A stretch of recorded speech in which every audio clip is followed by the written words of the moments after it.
Podemos comenzar.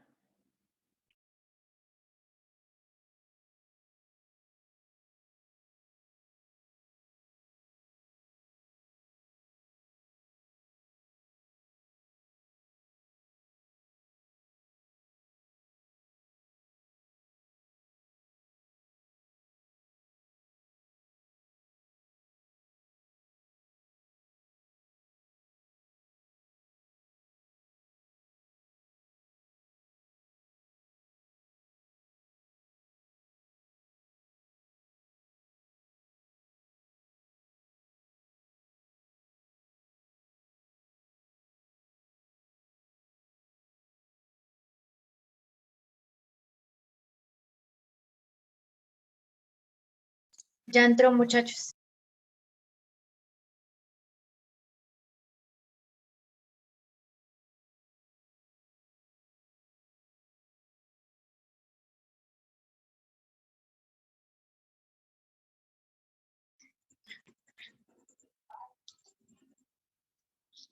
Hola, buenas noches, muchachos.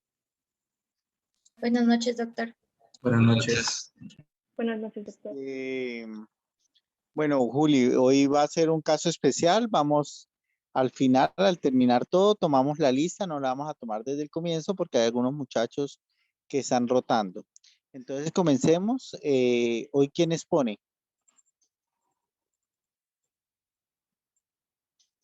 Vanessa Garzón, Juan David García y Alexandra Molina. Bueno, entonces arranquemos de una vez para que nos vean. Bueno, comencemos. Buenas noches. Nuestro grupo está conformado por Juan David García, Alexandra Molina y quien nos habla, Vanessa Garzón. A nosotros nos correspondió, en la clase de hoy hablaremos sobre correlación genotipo-fenotipo. Para comenzar, entendemos que el genotipo es el contenido genético de un organismo y el fenotipo sería la expresión de dicho contenido, es decir, el fenotipo es la apariencia externa del organismo, aquello que podemos ver y que podemos medir y que puede llegar a estar influenciado por factores ambientales. Por ejemplo, el color de los ojos o el grupo sanguíneo sería el fenotipo, mientras que los genes que codifican pues para esos caracteres serían el genotipo. Así pues, el genotipo, por ejemplo, de un individuo con un grupo sanguíneo A puede tener dos modalidades. Una, ser homocigoto dominante, es decir, con dos genes o alelos dominantes iguales, y la otra es ser heterocigoto, es decir, con un gen dominante o alelo dominante que se va a expresar y un alelo recesivo que no se va a expresar, que en este caso sería el Entonces, entendemos por correlación a la identificación y caracterización de los genotipos responsables de fenotipos concretos, en este caso, pues relacionados con una enfermedad, y pues tenemos que existen varios fenotipos que pueden ser similares, sin embargo, pues van a estar codificados por genotipos diferentes. Siguiente. Entonces, en cuanto a las enfermedades genéticas, pues ya la clase anterior abordamos lo que eran las enfermedades monogénicas. Estas son aquellas que son producidas por alteraciones en la secuencia de ADN de un solo gen. Dentro de estas, pues podemos destacar la anemia falciforme o la enfermedad de Huntington. A resaltar de la anemia falciforme, que es una mutación o una enfermedad que se produce por una mutación puntual sustitutiva de un residuo de ácido glutámico por un residuo de valina en la sexta cadena, en la sexta posición de la cadena de globina beta, que forma parte pues, de la molécula de hemoglobina, lo que nos va a producir pues, unos eritrocitos con forma de os. En cuanto a la enfermedad de Huntington, el gen responsable de esta es el llamado gen de la huntingtina, que vamos a encontrar cerca del telómero del brazo corto del cromosoma 4. En cuanto a las enfermedades poligénicas, pues van a ser producidas por la combinación de mutaciones en varios genes, generalmente ubicados en diferentes cromosomas y que pueden estar influenciados por varios o múltiples factores ambientales. Dentro de esto, pues tenemos la hipertensión arterial, la enfermedad de Alzheimer, esquizofrenia, asma, diabetes mellitus, arteriosclerosis, diferentes tipos de cáncer e incluso podemos tener obesidad. Y pues las cromosomopatías ya va a ser la alteración en la composición cromosómica de un individuo. Pues hasta dentro de ya lo que hemos visto, tenemos pues a resaltar el síndrome de Down o trisomía 21, el síndrome hepático que sería la trisomía 13 y el síndrome de Edwards que corresponde a la trisomía 13. María Isabel, la exposición está muy bonita, tienes unas diapositivas muy bonitas. Se ve que trabajaste mucho en ellas. Perfecto. En este corte de segundo parcial vamos a cualificar también diapositivas, ¿vale? Ah, bueno. Puedes seguir, qué pena, María Isabel. Bueno, en cuanto a, siguiendo con los conceptos, pues entendemos por gen a la mínima cantidad de material hereditario capaz de controlar o regular una función, y pues ya desde el punto de vista bioquímico, pues el gen sería un fragmento de cadena de ADN que puede codificar una proteína o parte de una proteína específica. Estos genes pueden ser dominantes o pueden ser recesivos, y pues a estas formas alternativas vamos, o es a lo que conocemos con el nombre de alelo. Dale, siguiente.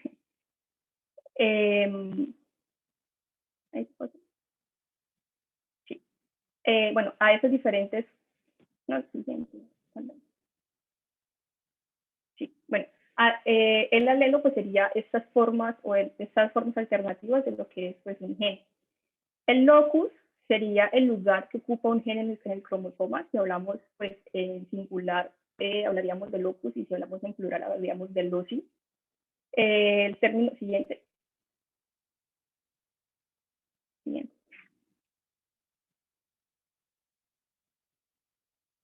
Sí.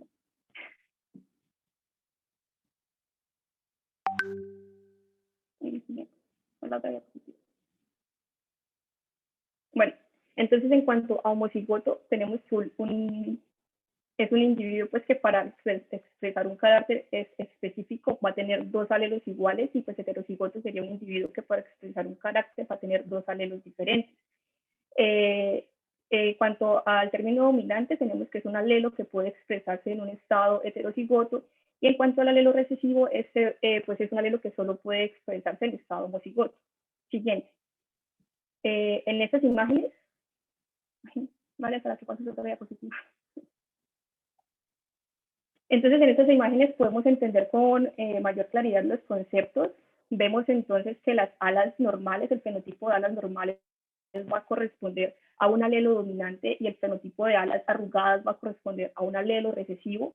Por lo tanto, la presencia de dos alelos dominantes, es decir, un genotipo homocigoto dominante, nos va a producir alas normales, y la presencia de un alelo dominante y uno recesivo pues va a causar que sea el alelo pues dominante el que se exprese. Por lo tanto, pues los individuos van a tener pues alas normales, y la presencia de las arrugadas se va a presentar en genotipos homocigotos recesivos. Pues acá resaltar que pues el 25% será homocigoto dominante, el 50% va a ser heterocigoto, y el 25% será homocigoto recesivo. Y pues lo mismo sucede en el ejemplo de abajo, se cumple el mismo principio, en donde los ojos cafés van a corresponder al alelo dominante. Entonces pues se van a expresar tanto en genotipos homocigotos dominantes como en heterocigotos, y pues ya los ojos azules se van a expresar en la presencia pues de dos alelos recesivos, un genotipo homocigoto recesivo. Sí.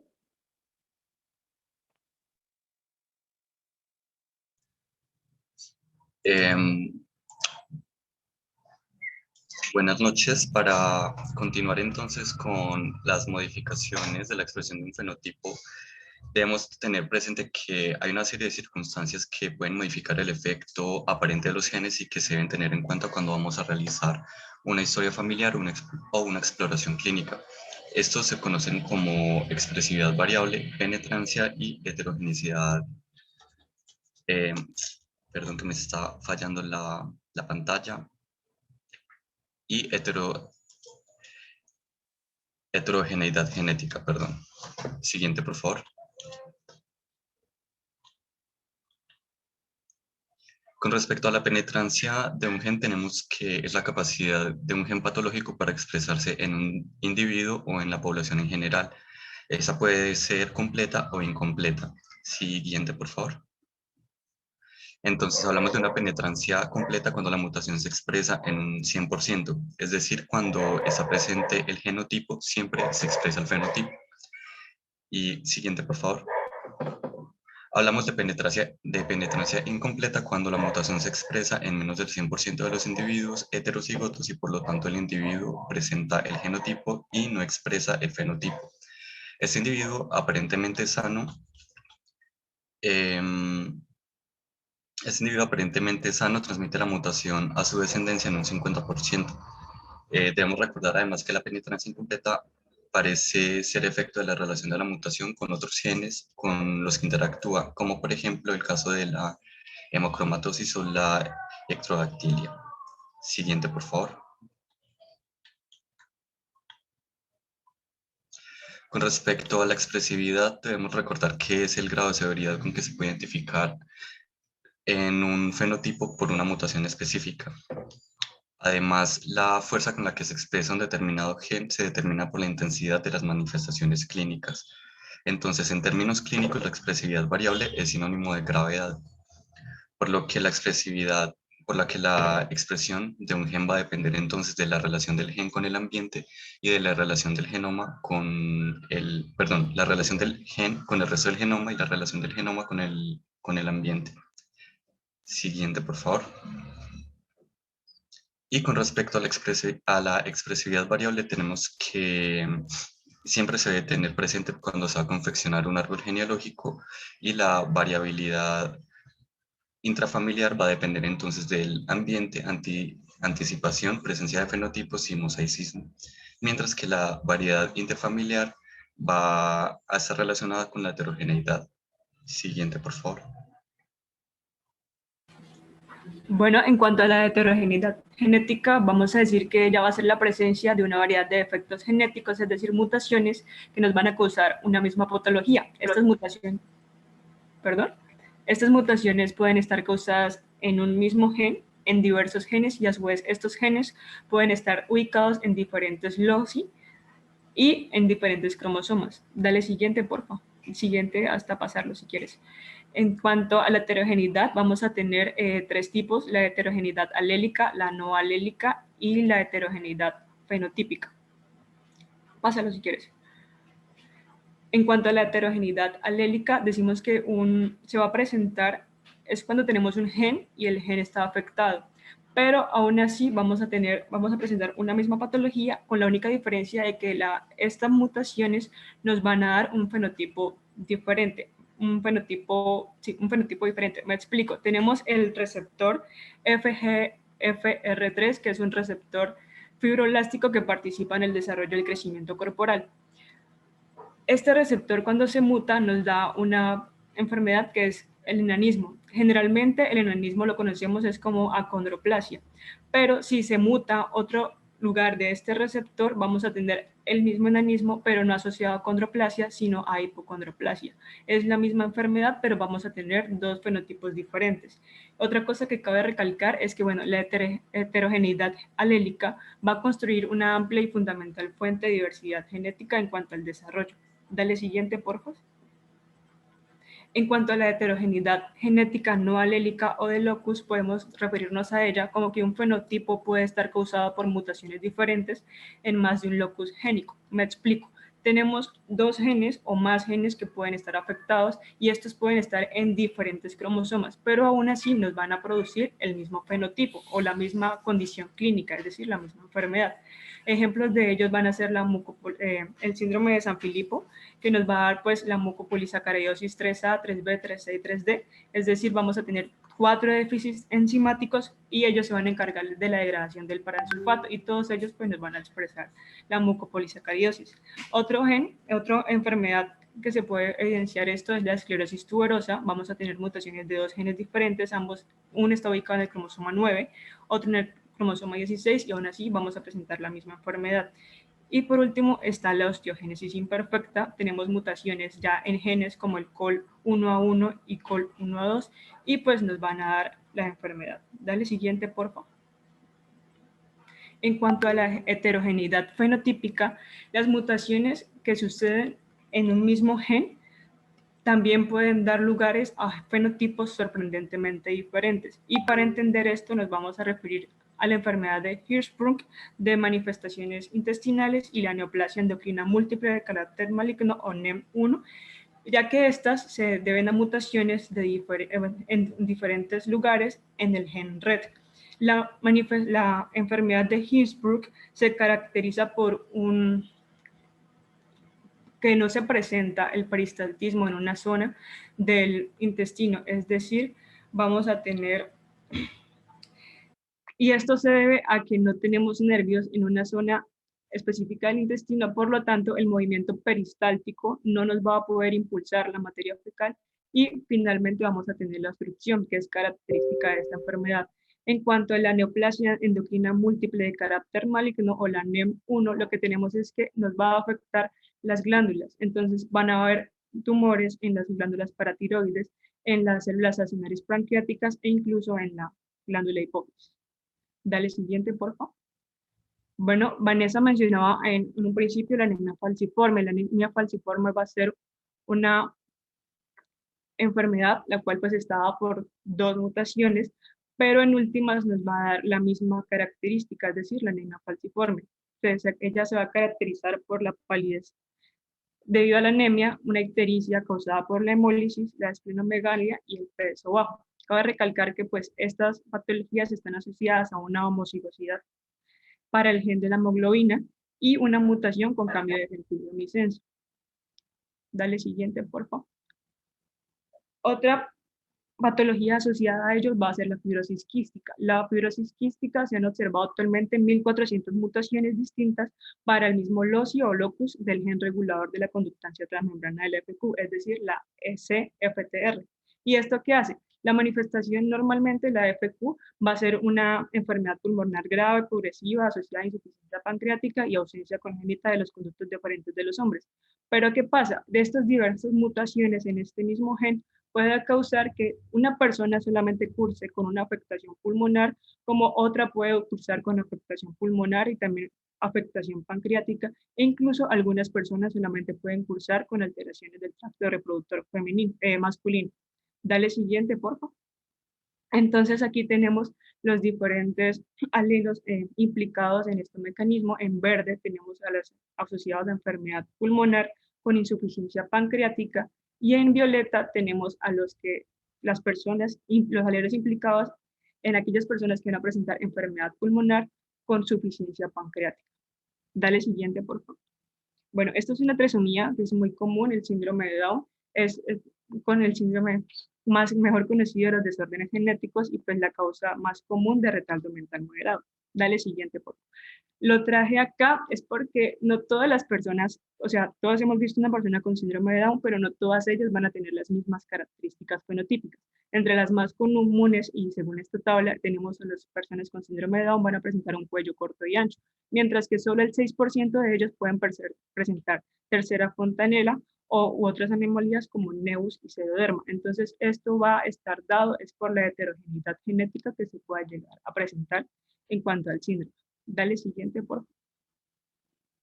Y este es un gen, bueno, el gen LMNA, que va a codificar lamininas A y C, que son proteínas de membrana nuclear. Este gen va a presentar diversas mutaciones y estas mutaciones se van a asociar a más de media docena de trastornos fenotípicamente diferentes. Y pues estos trastornos van a ser la distrofia muscular de Emilie-Dreyfus, una forma de miocardiopatía dilatada hereditaria, una de las formas de las neuropatías periféricas de Charcot-Marie-Tooth, un trastorno, la lipodistrofia, que es un trastorno del tejido adiposo, y el síndrome de envejecimiento prematuro, como la progeria de Hutchinson-Gilford. Entonces, en todos estos ejemplos hemos visto evidenciado los diferentes tipos de heterogeneidad que existen. Dale siguiente. Y bueno, y para terminar, dale siguiente. Vamos a hablar de epigenética, y es que la epigenética, bueno, para hablar de ello tenemos que recordar que en las células eucariontes tenemos un ADN que está plegado y este está dentro del núcleo. Este ADN plegado pues, está formado por un complejo ADN-proteína, el cual es un nucleosoma que a su vez está formado por histonas, y estas histonas pues, van a ser 147 pares de bases. Asociado a esto pues tenemos una eucromatina, que es aquel ADN que se lee, que se codifica, que se transcribe, y pues posteriormente vamos a tener las proteínas, y pues tenemos la heterocromatina, que es aquel ADN que no se lee. Entonces, teniendo en cuenta todo esto, los mecanismos epigenéticos son aquellos mecanismos que van a hacer que un gen se exprese o no, causando variaciones en el fenotipo, sin necesidad de afectar el ADN como tal. Entonces, en cuanto a estos mecanismos, tenemos la metilación del ADN, que es agregar un grupo metilo en islas CPC, y pues este grupo metilo hace que en el proceso de transcripción ese segmento específico del ADN no se lea.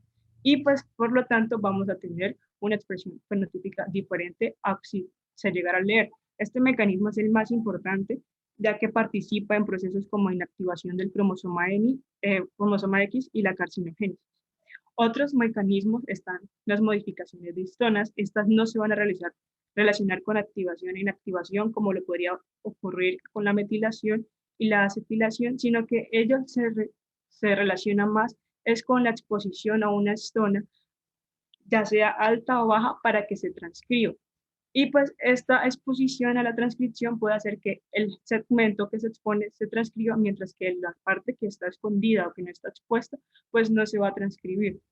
También tenemos las modificaciones dependientes de ATP, el looping sliding, en el cual consiste en que permite que el ADN se deslice y se lea mediante el ATP. Y pues por lo tanto, si no tenemos ATP, para que esto suceda, pues no vamos a tener una transcripción. Y finalmente tenemos el ARN no codificante, pues van a ser ARNs largos que no van a codificar algo, y pues y microRNA en los cuales van a estar en el ADN, en el ARN, y pues no se van a leer porque no van a transcribir a alguna proteína. Dale siguiente, por favor. Bueno, eso era todo en cuanto a genotipo-fenotipo. Muchas gracias. Bueno, Alessandra, bastante bien. Pienso que fue bien resumido, fue bastante concreto y creo que por el día de hoy terminamos la clase de genética. ¿Ok? Feliz noche para todos. Lo mismo, Vale, doctor. doctor, muchas Muchas Gracias, gracias. igualmente. Gracias, doctor.